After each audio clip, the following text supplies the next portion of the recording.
Good morning साथियों। मैं Durgesh Dubey, advocate, high court Allahabad. दोस्तों, आज 2-3 पॉइंट्स पे बात की जाएगी। जैसे कि पहला पॉइंट तो आपके मेडिकल के बारे में है, दूसरा पॉइंट कोर्ट केस के बारे में है, और तीसरा पॉइंट जो आज के न्यूज़पेपर में आपने देखा होगा, लेखपाल भर्ती के बारे में है। तो आइए बात करते हैं, चालू करते हैं मतलब पहले पॉइंट से।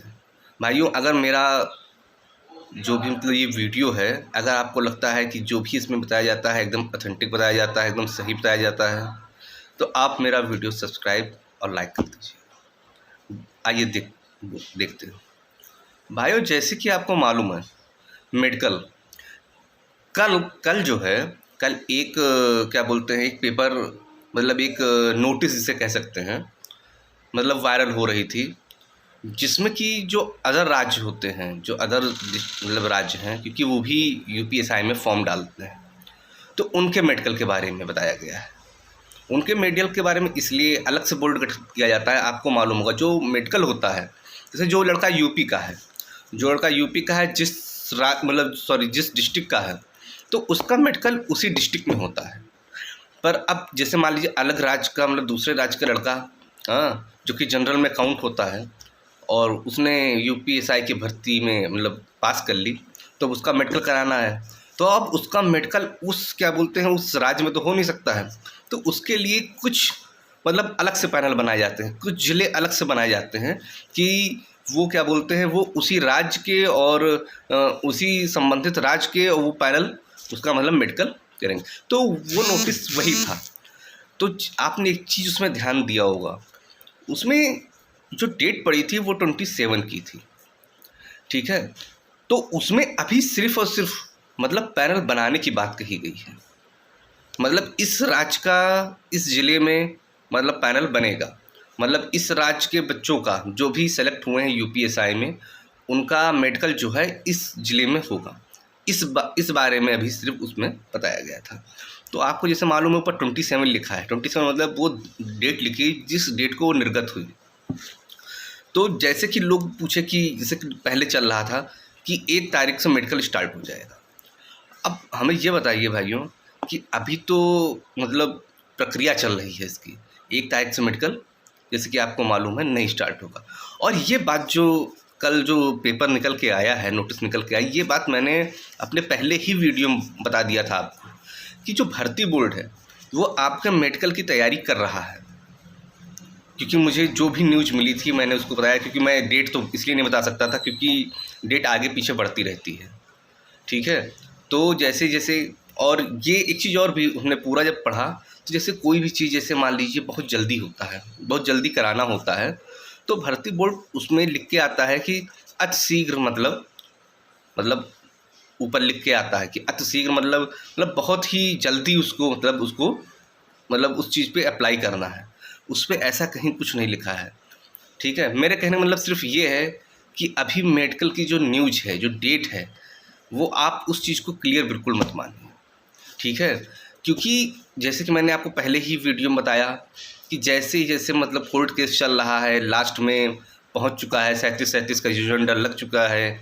दोनों रिजॉइंडर जो कि क्या बोलते हैं, वो चाहे वो कंपनी का NSEIT का रहा हो, चाहे वो क्या बोलते हैं उसका बोर्ड का रहा हो, दोनों का सबमिट हो चुका है। AP सिंह सर वाला जो रिजॉइंडर है वो भी कुछ ही दिनों में लग जाएगा, उसकी तैयारी चल रही है। परिहार वाला भी चल ही रहा है। कुल मिला के जैसे कि आपको मालूम 1 तारीख से 10 तारीख तक कोर्ट बंद है। 10 तारीख का मतलब है 1 से 8 तक कोर्ट की छुट्टी है, फिर 9 को सैटरडे है, 10 को संडे है। तो इस तरह से एक चीज़ मान लीजिए 1 से लेके 10 तक, 1 से लेके 10 तक छुट्टी रहेगी, मतलब कोर्ट बंद रहेगा, चाहे वो इलाहाबाद मतलब ब्रांच हो, बेंच हो, मतलब चाहे वहाँ की बेंच हो, मतलब लखनऊ की, वो बंद ही रहना है, ठीक है। तो पर एक चीज़ है, आज 28, कल 29, परसों 30, रिजॉइंडर 37 का सोमवार को सबमिट हो चुका था। तो ये हो सकता है कि 37 में कल या परसों में मतलब 90% ऐसा वो है कि मतलब उम्मीद लगाई जा सकती है कि मतलब उसका जो डेट है, जो जिस दिन मतलब उसकी हियरिंग होनी है, मतलब छुट्टी के बाद, देखिए छुट्टी से पहले तो हियरिंग नहीं ही होगी तो 100% है, छुट्टी के बाद की बात कर रहा हूँ, तो उसकी मतलब डेट मिल सकती है। तो जैसे ही वो डेट आएगी मैं आपको तुरंत इन्फॉर्म कर दूँगा। तो ये तो रही मेडिकल की बात। दूसरी बात करते हैं कि जो मतलब आपने देखा होगा कि कल क्या बोलते हैं, जो एक हमारी याचिकाकर्ता हैं, उनको लोगों ने बहुत ही उल्टा सीधा, और पहले तो जैसे कि आपने देखा ही होगा कि पहले उनको नॉन सेलेक्टेड बन के बताया गया, फिर सेलेक्टेड बन के बताया गया। तो भाइयों देखिए, आपको ये बात समझनी चाहिए कि जो केस है वो कोर्ट में है। आप अगर सेलेक्टेड हैं और ऐसा कर रहे हैं, ऐसा मतलब ऐसी अभद्र भाषा का यूज कर रहे हैं, और अगला बंदा एक्टिव है और उसने आपका मतलब रिकॉर्ड कर लिया, तो ये बात जान लीजिए आपके लिए बहुत बड़ी परेशानी होने वाली है। कारण ये है कि जैसे कि आपको मालूम, मेडिकल के बाद चरित्र सत्यापन होता है जो कि पुलिस द्वारा कराया जाता है। उस चरित्र सत्यापन में यही देखा जाता है कि आपके नाम कोई FIR तो नहीं है, या फिर मतलब आपका जो चरित्र है समाज में वो कैसा है, ये देखा जाता है। तो अगर आपके नाम एक भी FIR, चाहे उसमें हम कहते हैं चार्जशीट लगे या ना लगे, सिर्फ FIR लिख जाए, उतने में आप समझिए प्रक्रिया से बाहर हो जाएंगे। नॉन सेलेक्टेड का कुछ नहीं जाने वाला, पर सेलेक्टेड वालों के लिए अगर सेलेक्टेड वालों की FIR लिख गई तो समझ लीजिए बहुत बड़ी प्रॉब्लम में आप आ गए, आप प्रक्रिया से समझिए बाहर एक तरह से हो गए हैं। तो इसलिए जो भी आप कीजिए, सेलेक्टेड हैं, अब आप कैसे आए हैं ये तो जांच का विषय है। कोर्ट जो भी ऑर्डर देता है उस हिसाब से वो होगा। पर जहाँ तक मेरा मानना है, जो भी इंसान इस तरह का वाक्य किसी दूसरे पर्सन को बोलता है, तो मुझे नहीं लगता है कि वो इतना कैपेबल रहा होगा कि पढ़ के उसने UPSI की परीक्षा पास करी हो। मैं सिर्फ सिंगल उसी पर्सन की बात नहीं कर रहा हूँ, मेरे भी वीडियो में शुरुआत में लोगों ने बहुत कुछ उल्टा सीधा बोला, मैं अवॉइड इसलिए कर देता हूँ कि चलो ठीक है हटाओ। हाँ, मैं चाहूँ तो मैं भी एक्शन ले सकता हूँ, पर मैंने सोचा चलो ठीक है, जिस दिन पानी सिर से ऊपर चला जाएगा उस दिन मतलब कुछ ऐसा करूँगा। पर जैसे कि आपने देख लिया कि उन्होंने रिकॉर्ड कर लिया, उन्होंने अब FIR की लॉन्चिंग की मतलब तैयारी कर रहे हैं, तो इस बात को थोड़ा सा ध्यान दीजिए जो सेलेक्टेड साथी हैं।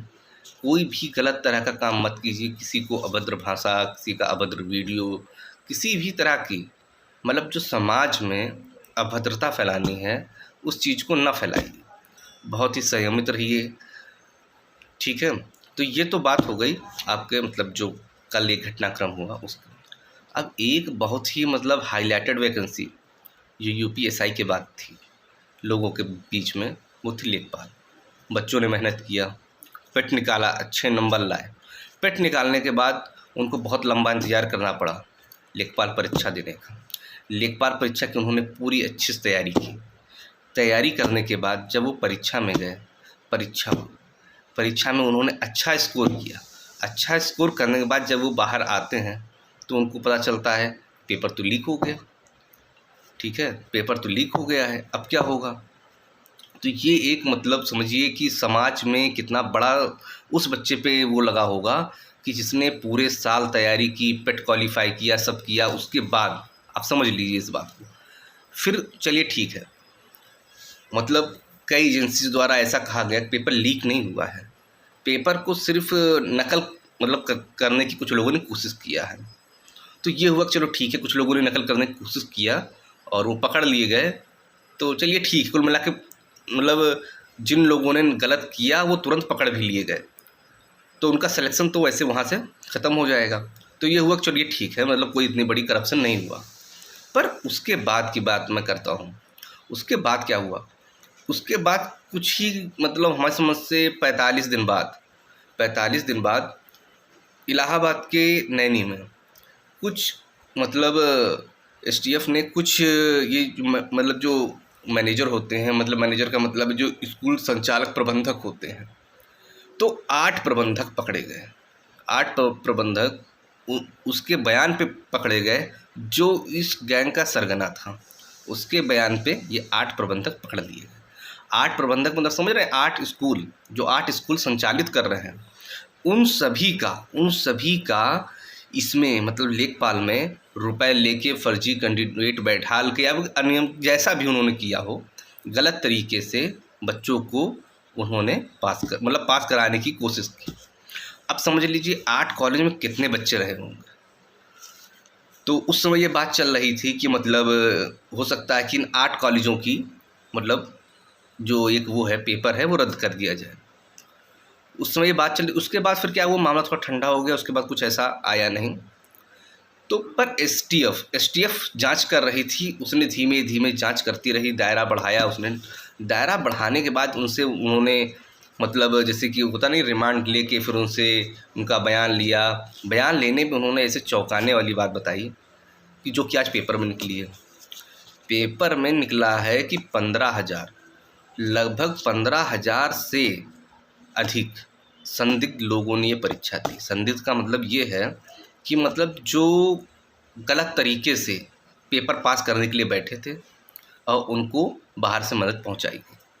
अब आप समझ लीजिए, वैकेंसी है 8,000 और 15,000 लोग गलत तरीके से बैठे थे और उन सब ने नकल भी करी। उन सब ने लगभग नकल भी करी है। मैं कहता हूँ चलो सब ने नहीं करी, 15,000 में मैं कहता हूँ 10,000 ने करी। तो उन 10,000 से जो लड़का मेहनत करा है, जो लड़का मेहनत करके पास हुआ है, तो क्या वो टक्कर ले पाएगा? अभी कल तक जो जनरल का बच्चा जो 82-83 में था, वो अपने आप को सेफ समझ रहा था। आज का पेपर पढ़ने के बाद जो 90 का है, 90 जो अपनी मेहनत से 90 लाया है जनरल में, वो भी अपने आप को सेफ नहीं समझ रहा है। तो आप समझ लीजिए। अब हाँ, अब ये चीज़ है कि जैसे कि यूपीएससी कुछ हमारे साथी कहते हैं अरे नहीं करप्शन नहीं होता है, ये है वो है, ऐसे है वैसे है। अब आप देख लीजिए, सामने है वैकेंसी कितनी थी, करप्शन कितना। और ये बात भी सत्य है, जब जैसे मान लीजिए कोर्ट का निर्णय आता है और इसकी भी जांच होती है यूपीएससी की, इससे भी बड़ा घोटाला देखने को मिल सकता है। ठीक है, देखते हैं।